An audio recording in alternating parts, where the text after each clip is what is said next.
avec Olivia. Vous allez voir, ça va bien se passer.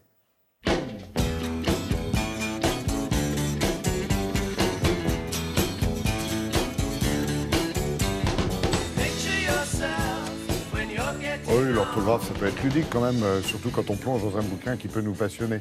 Alors, l'actualité se met dans l'édition, se mélange avec, justement, aujourd'hui, de nouvelles héroïnes, des footballeuses, des Bleues.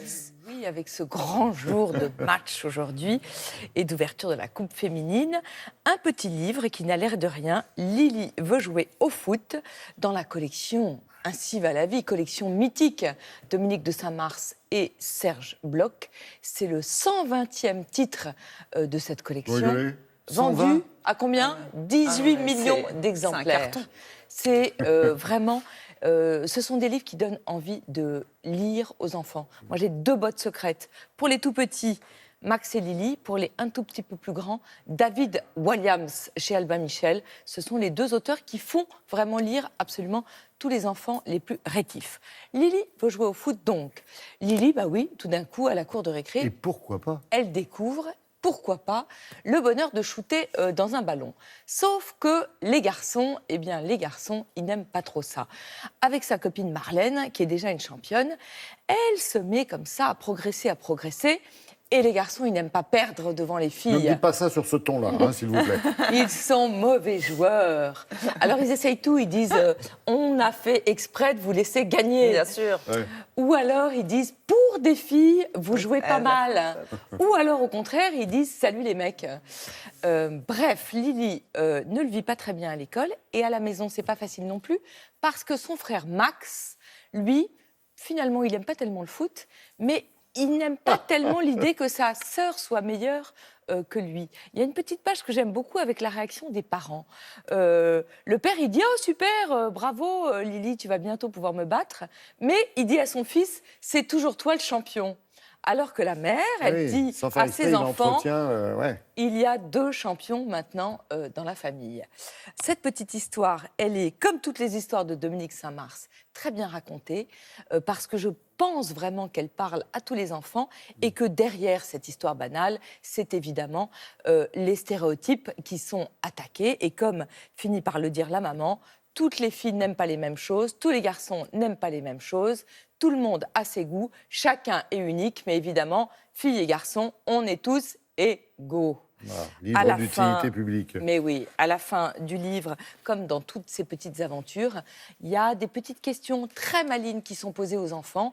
Et toi, est-ce que ce genre de situation s'est déjà arrivé ? Je vois qu'on a une professionnelle de Max et Lily.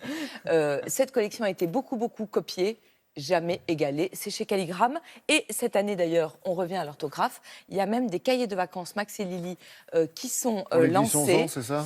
Pour tous les ans, tous les âges plutôt, du CP jusqu'à l'entrée en 6e.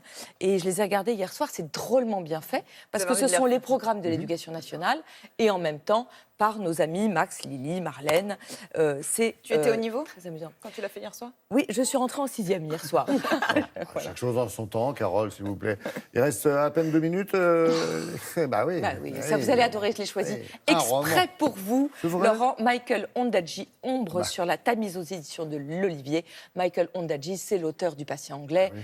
Un des rares exemples de livres génial et de films génial. C'est un auteur qui publie calmement. C'est rare, c'est vrai. Oui, très rare. Ombre sur la Tamise, on est en 1945 à Londres. Première phrase géniale. En 1945, nos parents partirent en nous laissant aux soins de 2 hommes qui étaient peut-être des criminels. Une ado, 16 ans, un garçon, le narrateur, 14 ans. Les parents, le père est nommé en Asie et ils expliquent aux enfants qu'ils vont les laisser à un tuteur pendant quelques mois, voire quelques années. Le tuteur est une espèce de personnage totalement louche que l'adolescente a surnommé Papillon de nuit. Les 2 garçons, comme dans un roman de Modiano, les 2 enfants, vont évoluer dans un milieu de gens très louches, très interlopes. Qu'ont-ils fait pendant la guerre ? On ne sait pas. On pense que c'est un roman sur l'après-guerre qui va tout d'un coup se transformer en un roman sur la guerre et sur les services secrets, un roman d'espionnage. On va basculer de Modiano vers Le Carré avec un personnage de mère absolument génial. Au début, on pense que c'est une bonne épouse qui ne peut vivre que sans son mari.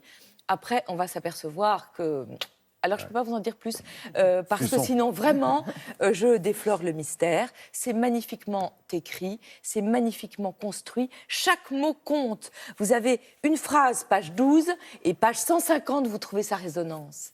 C'est sublime. Je vous l'offre C'est pour un gentil. grand week-end. Vous allez adorer. Ben voilà, ça s'annonce comme ça. Merci. Oui.